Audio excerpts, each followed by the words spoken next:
Assalamualaikum warahmatullahi wabarakatuh. Sobat RH sekalian, jumpa lagi kita di channel yang keren ini. Keren cadas. Ya sobat RH sekalian,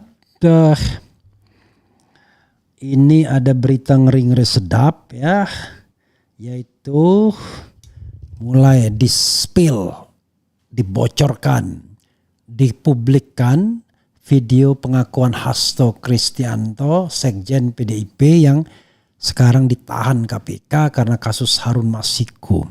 Persoalannya adalah apakah ini video yang dikatakan itu? Video yang disimpan oleh Koni Bakri salah satunya. Ya, karena video ini menarik untuk dibahas. Tapi sebelumnya seperti kemarin, saya mau mengajak dulu berniaga ya. Jadi saudara sekalian yang tertarik untuk umroh bareng saya, silakan hubungi saudara Latifah Zahra ya di nomor handphone yang tertera. Nanti di description-nya ada juga ya di bawahnya ya. Jadi saudara sekalian, umroh 13 hari plus 2, 13 hari di Mekah Madinah, 2 hari menginap 1 malam di Jakarta bagi yang dari daerah, tapi dari Jakarta juga boleh. Kemudian yang menginapnya juga di Jeddah menjelang kepulangan.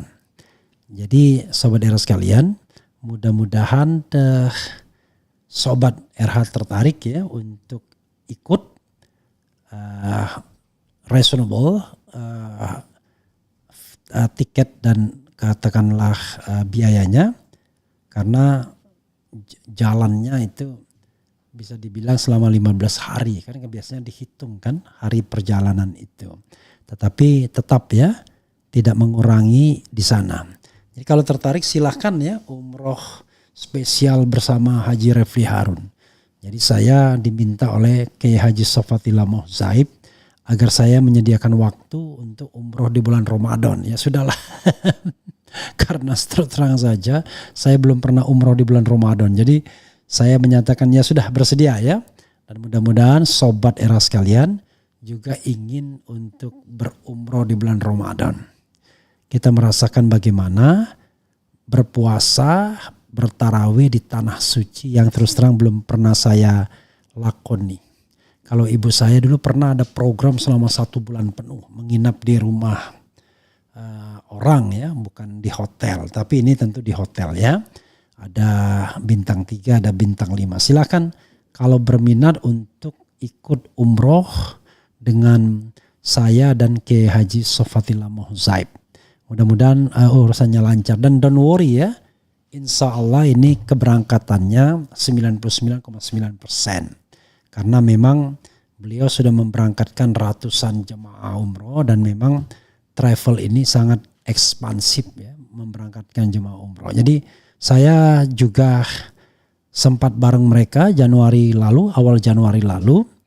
Jadi setelah saya pergi bersama pemilik travel yang juga pemilik Resto Al Jazeera, lalu sisa harinya selama kira-kira 7 hari saya dengan Ustadz Opat ya, Kiai Haji Sofatillah Mohzaib dipanggil Ustadz Opat. Silakan ya sahabat era sekalian, don't miss it. Saya tunggu dan saya juga tunggu rekan-rekan, sobat-sobat yang mau berniaga UMKM-nya. Saya akan bantu promosikan ya. Di bulan Ramadan kita saling membantu, terutama pengusaha kecil yang punya produk-produk yang ingin dijual selama Ramadan. Insya Allah ya, insya Allah berkah semuanya ya. Tidak perlu bayar, cukup kasih contoh produknya dan tentu produk yang halal ya.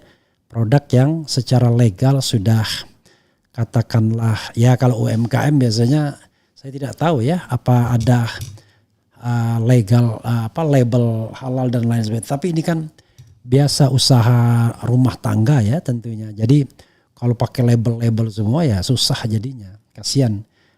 Kita mencari rezeki di bulan Ramadan ya, dan saya sebagai pemilik channel juga senang mencari pahala dari situ ya. Umroh bareng ini dengan travel milik Kiai Haji Sopatila Mohsaib ya. Saya hanya ikut mempromosikan dan kemudian juga menyatakan kesediaan untuk ikut mendampingi mereka yang juga ikut mau pergi ya. Tetapi bukan mendampingi dalam pengertian memberikan seperti seperti seorang mutawib, tidak. Barangkali kita bersama-sama saja ya. Ya, begitu saudara sekalian. Oke, saya akan membahas mengenai satu video Hasto keluar. Mungkin sobat era sekalian itu sudah membaca ya, sudah melihat videonya ya. Dan di video tersebut gamblang sekali Hasto menyebut ada titipan, ada perintah dari Presiden Jokowi terhadap revisi Undang-Undang KPK. Jadi kalau kita baca berita ya, misalnya kompas.com berita tanggal 13 Februari 2020, kan itu bulan Desember ya, disetujuinya, akhir masa pemerintahan Presiden Jokowi jilid 2 sekitar Oktober barangkali ya. Coba kita baca di sini. Presiden Joko Widodo menegaskan revisi Undang-Undang Komisi Pemberantasan Korupsi yang dinilai sejumlah pihak justru melemahkan KPK merupakan inisiatif dari Dewan Perwakilan Rakyat (DPR). Hal itu disampaikan Jokowi dalam wawancara kepada BBC Indonesia saat ditanya mengenai sikap Presiden Jokowi yang tidak menghentikan DPR dalam mengesahkan revisi Undang-Undang KPK yang kontroversial. Saya kira itu inisiatif dari DPR, itu inisiatif dari parlemen. 9 fraksi yang ada di parlemen semuanya setuju. Harus dilihat politiknya, jangan hanya dilihat yang berkait dengan korupsinya, kata Jokowi. Luar biasa. Bagaimana pemberantasan korupsi kita mau berhasil ya, kalau kemudian presidennya lebih mendahulukan hal politiknya dibandingkan korupsinya. Dan ini sendiri kelihatan dia bohong. Karena kalau memang cerita Hasto itu bisa dipertanggungjawabkan, memang secara formal inisiatif itu dari DPR karena Jokowi tidak mau ketahuan, ya kan? Tetapi itu atas perintah. Dan saya juga mendapatkan konfirmasi pada waktu itu dari ketua balik, saya nggak sebut namanya ya, cari sendiri, nggak dibahas itu. Yang namanya RUU Undang-Undang KPK itu ketika saya bertemu di satu stasiun televisi, nggak dibahas katanya. Jadi sobat era sekalian, barang-barang seperti itu seperti cuci gudang ketika menjelang berakhirnya kepengurusan DPR dan ada uang pesangonnya. Dan itu sudah jadi rahasia umum juga. Coba lihat ya soal haji. Ada nggak ditindaklanjuti yang terkait dengan misalnya Menteri Agama Yakut ya, di mana ada kecurigaan yang luar biasa soal dana haji yang kemudian nggak tahu mengalir kemana, yang bisa terkumpul triliunan dari haji Froda ya, haji khusus yang di mana ada tambahan kuota kalau tidak salah sampai 20.000 atau berapa ya, atau 40.000. Jadi sahabat era sekalian,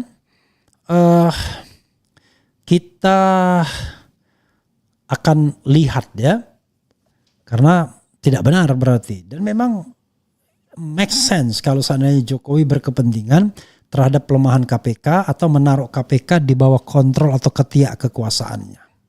Karena dia sudah mulai menaruh Gibran, menaruh Kaisang, menaruh Bobi Nasution sang menantu sebagai pemain-pemain bisnis.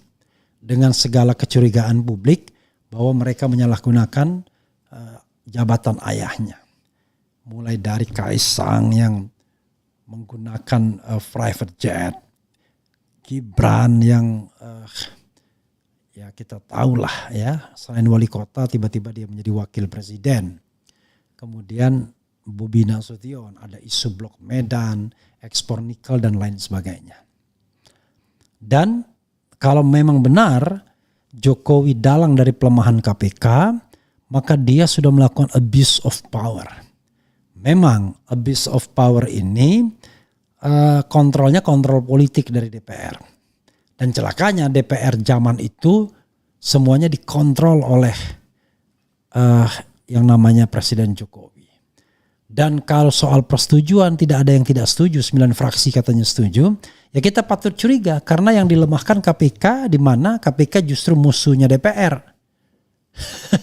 Ada yang mengeluh, kami ini yang mengegolkan KPK kok, tapi mereka nangkapin kita. Lah, kalau Anda tidak korupsi ya nggak ada masalah. Orang yang takut dengan KPK itu karena Anda korupsi. Tapi KPK zaman dulu ketika belum dilemahkan. Kalau KPK sekarang ya KPK yang kelihatannya lihat kiri kanan, tunggu perintah dan lain sebagainya dan lain sebagainya. Jadi ini perkara yang serius. Satu bukti untuk mengadili Jokowi. Jokowi melemahkan KPK untuk memberi jalan bagi putra dan menantunya. Jalan apa? Iya jalan fundraising dan lain sebagainya. Ingat pada waktu itu mereka mau menjadi wali kota. Dan kalau kita lihat Muslim Arbi misalnya, setoran ke Jokowi juga. Tidak hanya kepada perusahaan-perusahaan anaknya. Atau tidak hanya kegiatan-kegiatan yang diduga ilegal yang dilakukan oleh menantunya misalnya. Jadi saudara sekalian, ini hal yang serius untuk ditindaklanjuti.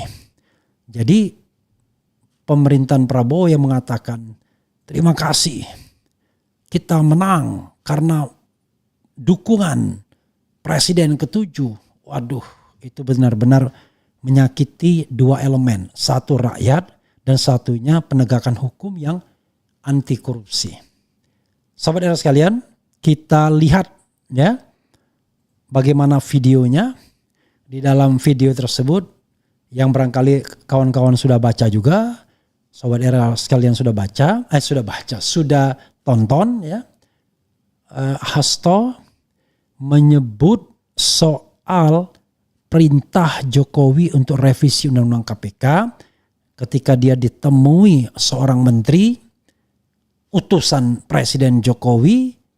Saya menduga menteri itu masih bercokol di Istana Prabowo. Barangkali ya P, kebetulan menteri istana P semua ya. Pokoknya Mr. P lah ya. Mr. P yang biasanya memang ditugaskan Jokowi untuk menemui orang-orang terkait dengan operasi politik. Atau jabatan-jabatan dan lain sebagainya. Dan butuh uang $3 juta katanya. Buat apa? No freelance, tidak ada makan siang yang gratis. Itu yang harus paham. Dan kalau itu terjadi, berarti sudah ada suap menyuap di situ. Maka pelaku suapnya harus diadili, ya, baik sumber uangnya, providernya, messengernya, maupun penerimanya. Itu kalau kita berada negeri di atas awan. Di mana penegak hukumnya independen. Itulah alasan kenapa penegak hukum dilemahkan. Tidak ada lagi penegak hukum yang independen seperti KPK. Karena tadi rezim takut kalau kemudian mereka kemudian dicokok satu demi satu karena melakukan kegiatan-kegiatan ilegal, menghalalkan segala cara untuk memenuhi hasrat berkuasanya. Jadi saudara sekalian, satu video sudah di-spill, akankah ada video lainnya? Kita tidak tahu. Tapi yang kita tahu, kita mau baca apa komentar sobat era sekalian sebelum nanti kita putar video Hasto Kristianto tersebut, ya, yang lamanya durasinya 5 menit lebih. Oke, siap perubahan. Semoga yang salah cepat diselesaikan. Keren, cerdas, bermutu, edukatif dan aktual. Insya Allah. Ini adalah kasus kotak labirin. KPK kebanyakan skip kasus korupsi, nambah kasus baru lah. Nggak fokus kayak yang nggak niat berantas korupsi. Assalamualaikum, Mekah hadir Bang Refli. I love Mekah. Mudah-mudahan nanti kita bertemu ya. Menginjak Mekah lagi pada tanggal 7 Maret nanti insya Allah ya. 7 Maret dari sini ya mungkin di Mekahnya 8 Maret insya Allah. Tergantung penerbangannya. Kemudian mending hapus aja sekalian KPK kalau ternyata dijadikan alat politisasi. Bayar. Jokowi tidak sulit untuk dihukum mati. Koruptor OCCRP tangkap Jokowi aguan proyek ilegal. Ya sahabat era sekalian, apalagi ya. Hukum mati para koruptor, ya tergantung korupsinya seperti apa ya. Kalau memang harus melawan sesama anak bangsa nggak apa-apa. Yang penting demi NKRI lurus dan hukum tegak. Ya. Kalau orang bilang demi NKRI itu bukan NKRI yang korup. Orang bilang NKRI harga mati, NKRI harga mati, tapi dia korup juga. Dia antir juga uang negara ya. Dia nikmati jabatan itu seperti properti dirinya ya, bukan untuk mengabdi. Jadi kita tidak mau dengan hal-hal seperti itu. NKRI harga mati yes, tapi koruptor hukum mati yes juga. Gitu ya. Apakah dokumen yang dititipkan ke KONI itu benar-benar ada? Maybe yes, maybe no. Ya nggak mungkin lah ya. Seorang KONI mau berbohong, apa urusannya dia berbohong? Cuma klasifikasi dokumennya itu apakah benar bernilai hukum? Ya, karena paling tidak menjadi petunjuk. Nah ini kan petunjuk nih sesungguhnya omongan Hasto ini terhadap adanya upaya suap untuk mengegolkan revisi undang-undang KPK. Jangan salah ya, jangan lupa. Orang-orang yang sekarang berkuasa di seputar Prabowo jangan-jangan penerima juga. Hati-hati. Kasus BTS, kasus revisi undang-undang dan lain sebagainya. Ingat ya. Jadi udahlah, kita jangan takut untuk menyingkirkan orang-orang yang korup. Yang ketika menjabat menggunakan jabatannya untuk ngentit uang sebanyak-banyaknya untuk terima suap. Kenapa? Karena kebutuhannya juga besar, yaitu ikut pemilu lagi dan money politics. Itu kan sudah jadi rahasia umum. Bagaimana bangsa kita mau besar, bangsa kita mau bebas korupsi, kalau Prabowo omon-omon saja memberantas korupsi. Tapi diangkat pula orang-orang yang mendukung dia. Jangan salah bro. Orang-orang yang selalu melipir dan mendekat kekuasaan biasanya banyak yang bermasalah karena mau mencari bunker, ya, tempat berlindung. Beda dengan orang yang nggak ada masalah. Ya, masalah saya satu saja, yaitu diincar untuk dikriminalisasi kalau terpleset ngomong. Jelek sekali kan bangsa kita, tapi mudah-mudahan tidak demikian. Ya. Karena diadukan sudah beberapa kali itu. Ada tukang ngadu yang namanya ini, namanya itu. Orang membuat testimoni, membuat mubahala, kemudian tiba-tiba ditangkap dan dihukum 4,5 tahun penjara. Kan it doesn't make sense.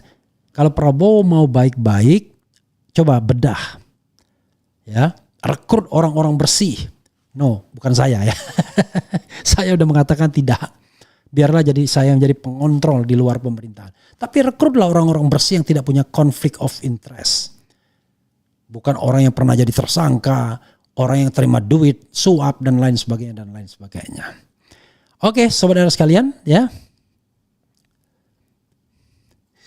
Bang Refli, emang harus diganti kata korupsi menjadi pencuri uang negara rakyat biar masyarakat ngambe ya. Podoh toh KPK juga sejak awal punya gelagat mau dikontrol secara sukarela. Bisa dibuktikan ketika banyaknya penyidik di PAW-kan para komisioner pada diam. Ya oke lah, tetapi intinya adalah kita tidak bisa membenarkan tindakan melemahkan KPK inisiatif by the president. Itu yang jadi masalah. Justru sesuai dengan janjinya, Jokowi kan mengatakan akan memperkuat KPK dan akan menggigit orang yang korupsi katanya. Dia sendiri yang gigit katanya ya.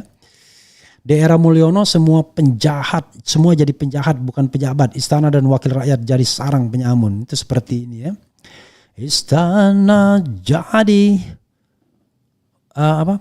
Istana jadi pusat transaksi. Penguasa sudah lupa diri. Reformasi dikhianati. Itu lagu saya ya. Ya saudara sekalian, kita dengarkan, kita selesaikan dulu pembacaan ini ya. Bang Refli, kalau bisa katakan saja maling. Ya janganlah. Karena maling itu justru mengecilkan nilainya. Kalau koruptor itu kan besar ya. Seret Jokowi ke tiang gantungan. Mau sampai kapan dicap inlander? Akankah Fufu Fafa bebas? Akankah kebohongan Jokowi, JLW apa ini?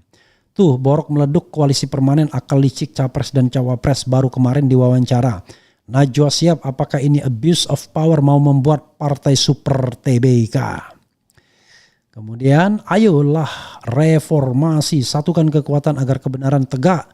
Mulyono telah merusak demokrasi, pemimpin terkorup dibiarkan bebas melenggang kemana saja ya. OCCRP sudah menobatkan dia sebagai pemimpin terkorup di dunia ini ya.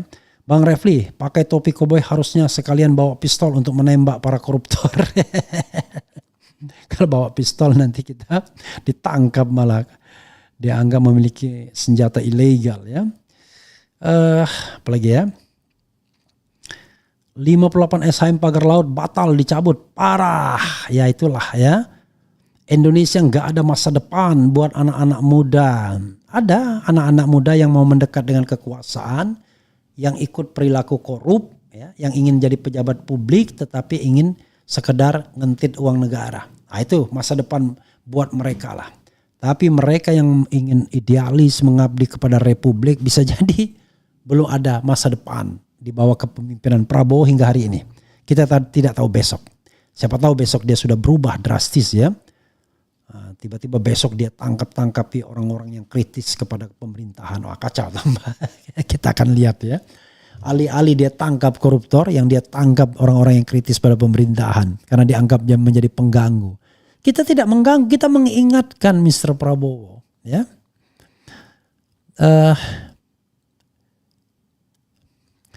Rekonstruksi hukum RI. Bang Refli, bagaimana kabar 2 bulan yang akan datang? Apakah masuk buah? Itu adalah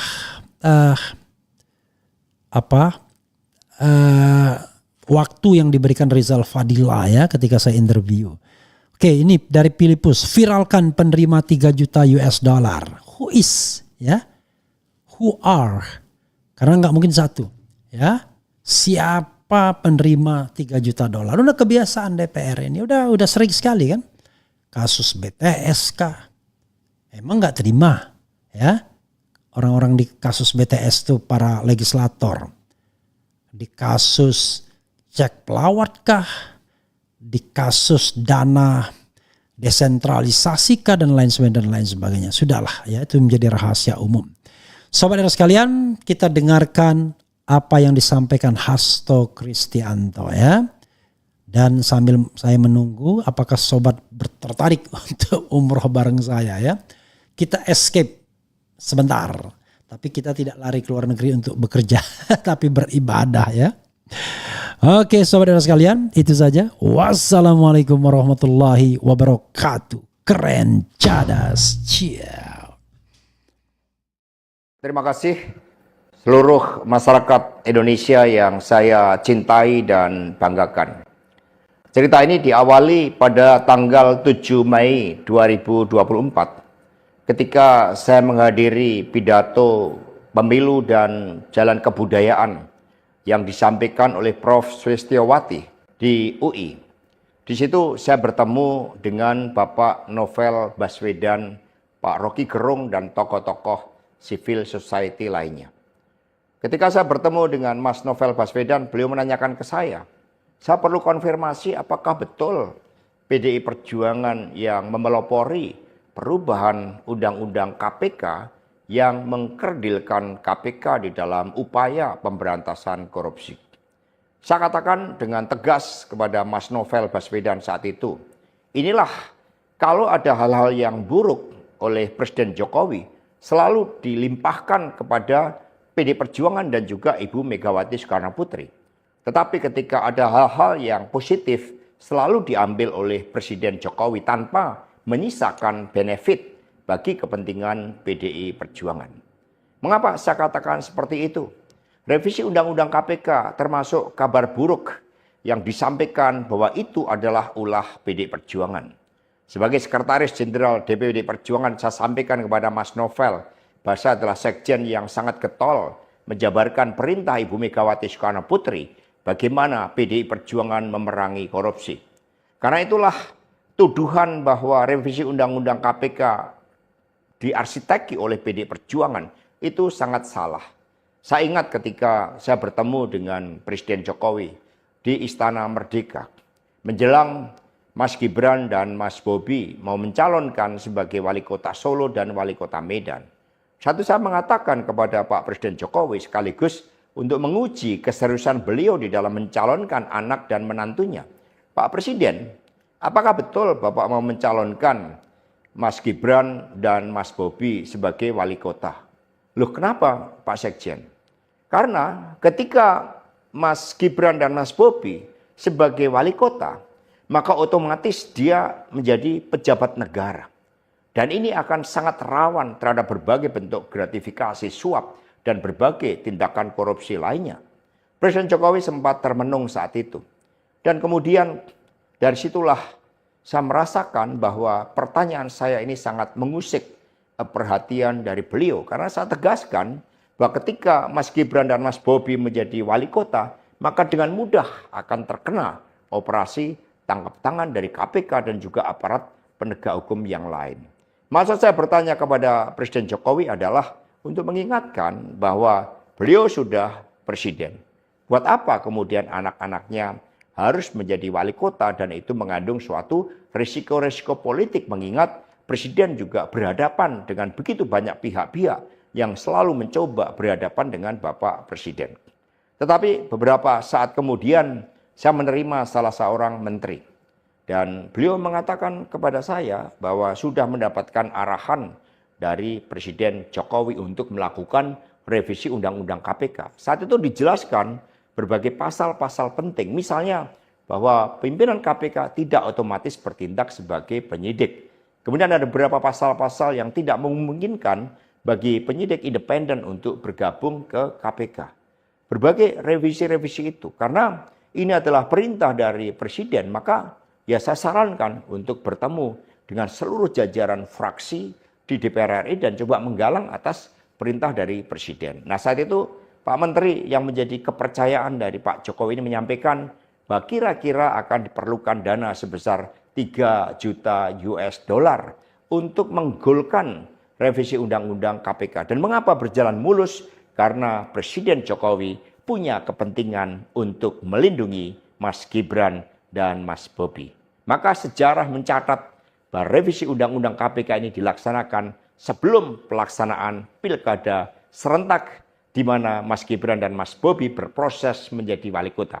Maka ketika terpilih menjadi wali kota, amanlah dari berbagai persoalan hukum karena KPK sudah dilemahkan.